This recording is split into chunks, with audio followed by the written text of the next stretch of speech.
नमस्कार। जय श्री कृष्णा। विजय लक्ष्मी कथा संग्रह चैनल में आप सबका स्वागत है। मैं आपको श्रीमद् वाल्मीकि रामायण बालकांड के श्लोक का क्रमशः हिंदी में अर्थ सुना रही हूँ। आज मैं आपको 21वां सर्ग सुनाऊंगी। बोलिए श्री सीतारामचंद्राभ्याम नमः। ओम गुरुवे नमः। गणेश भगवान की जय हो। हनुमान जी महाराज की जय हो। पंचदेव की जय हो। 21वां सर्ग में विश्वामित्र के रोषपूर्ण वचन तथा वशिष्ठ का राजा दशरथ को समझाना।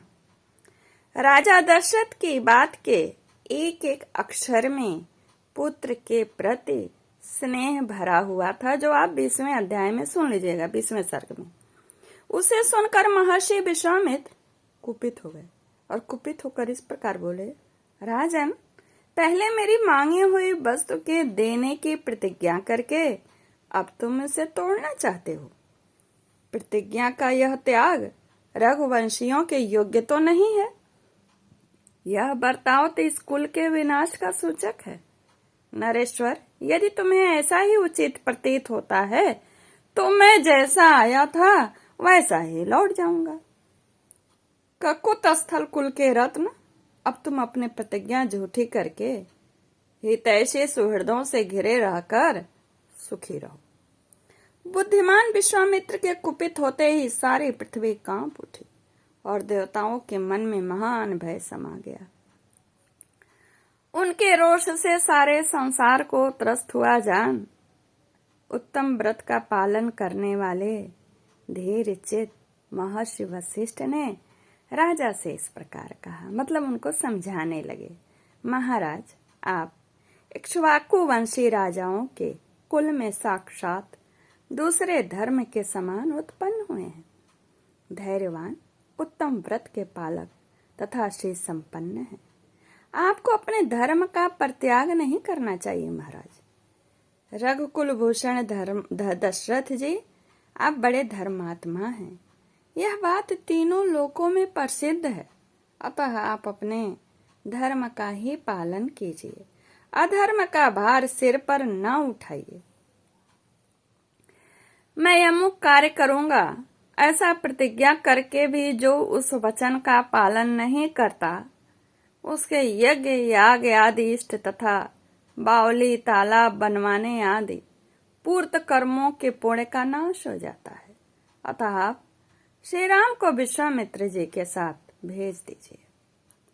ये अस्त्र विद्या जानते हो या न जानते हो, राक्षस इनका सामना नहीं कर सकते। यानी राम के लिए कह रहे हैं, वो कुछ मालूम हो या न हो, पर वे राक्षस इनका सामना नहीं कर सकते। जैसे प्रज्वलित अग्नि द्वारा सुरक्षित अमृत पर कोई हाथ नहीं लगा सकता, उसी प्रकार कुशीक नंदन विश्वामित्र से सुरक्षित हुए श्री राम का वे राक्षस कुछ भी बिगाड़ नहीं सकते। और विश्वामित्र महाराज तो आपसे पहले बोल चुके हैं, जो कि 20वें सर्ग में है कि मैं खुद ही इन लोगों को नष्ट कर देता, लेकिन यज्ञ की प्रतिज्ञा लिया हूँ, उसमें मारना पाप है। ये श्री राम तथा महर्षि विश्वामित्र साक्षात धर्म की मूर्ति हैं। ये बलवानों में श्रेष्ठ हैं। विद्या के द्वारा ही ये संसार में सबसे बड़े चढ़े हैं। तपस्या के तो ये विशाल भंडार ही है। चराचर प्राणियों सहित तीनों लोकों में जो नाना प्रकार के अस्त्र हैं, उन सबको ये जानते हैं। इन्हें मेरे सिवा दूसरा कोई पुरुष न तो अच्छी तरह जानता है और न कोई जानेंगे ही। देवता, ऋषि, राक्षस, गंधर्व, यक्ष, किन्नर तथा बड़े बड़े नाग भी इनके प्रभाव को नहीं जानते। प्रायः सभी अस्त प्रजापति कृशाश्व के परम धर्मात्मा पुत्र हैं। उन्हें प्रजापति ने पूर्व काल में कुशीक नंदन विश्वामित्र को, जबकि वे राज्य शासन करते थे, समर्पित कर दिया था। कृशाश्व के वे पुत्र प्रजापति दक्ष की 2 पुत्रियों की संतानें हैं। उनके अनेक रूप हैं। वे सब के सब महान शक्तिशाली प्रकाशमान और विजय दिलाने वाले हैं। प्रजापति दक्ष की 2 सुंदरी कन्याएं हैं। ये बता रहे हैं कि विश्वामित्र के पास कौन कौन सी विभूतियां हैं। उनके नाम है जया और सुप्रभा। उन दोनों ने 100 परम प्रकाशमान अस्त्र शस्त्रों को उत्पन्न किया है। उनमें से जया ने वर पाकर 50 श्रेष्ठ पुत्रों को प्राप्त किया है, जो अपरिमित शक्तिशाली और रूप रहित है। वे सबके सब असुरों की सेनाओं का वध करने के लिए ही प्रकट हुए हैं। ये कृशाश्व के परम धर्मात्मा पुत्र को क्या क्या प्राप्त हुआ, जिसे प्रजापति ने विश्वामित्र को दे दिया, उनके पास कौन कौन सी निधि है, उस निधि के बारे में यहाँ पर बता रहे हैं। और कह रहे हैं वशिष्ठ जी कि उनमें से जया ने वर पाकर 50 श्रेष्ठ पुत्रों को प्राप्त किया है, और जो अपरिमित शक्तिशाली और रूप रहित है, वे सब के सब असुरों की सेनाओं का वध करने के लिए प्रकट हुए हैं। और फिर बताते हैं कि सुप्रभा ने भी संहार नामक 50 पुत्रों को जन्म दिया, जो अत्यंत दुर्जय है। उन पर आक्रमण करना किसी के लिए भी सर्वथा कठिन है, तथा वे सब के सब अत्यंत बलिष्ठ हैं।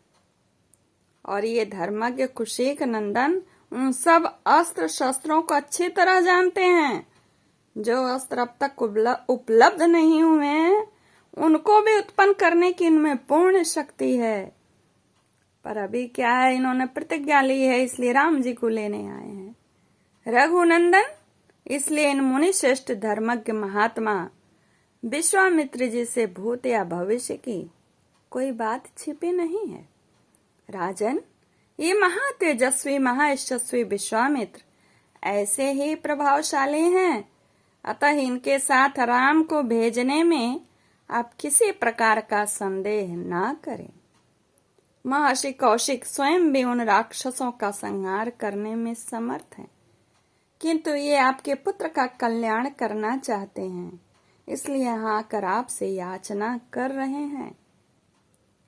महर्षि वशिष्ठ के इस वचन से विख्यात यश वाले रघुकुल शिरोमणि नृप श्रेष्ठ दशरथ का मन बहुत प्रसन्न हो गया। गद गद हो गए, खुशी से आनंद मग्न हो गए, और बुद्धि से विचार करने पर विश्वामित्र जी की प्रसन्नता के लिए उनके साथ श्री राम का जाना उन्हें रुचि के अनुकूल प्रतीत होने लगा।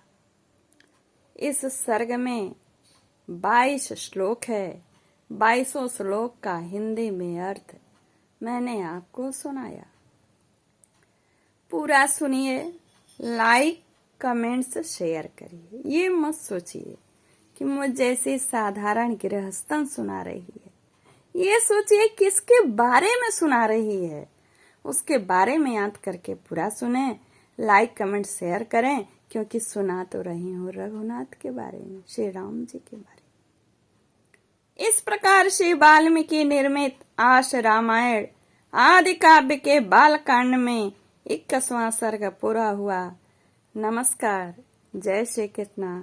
पूरा सुने होंगे यहाँ तक तो भैया हृदय से धन्यवाद।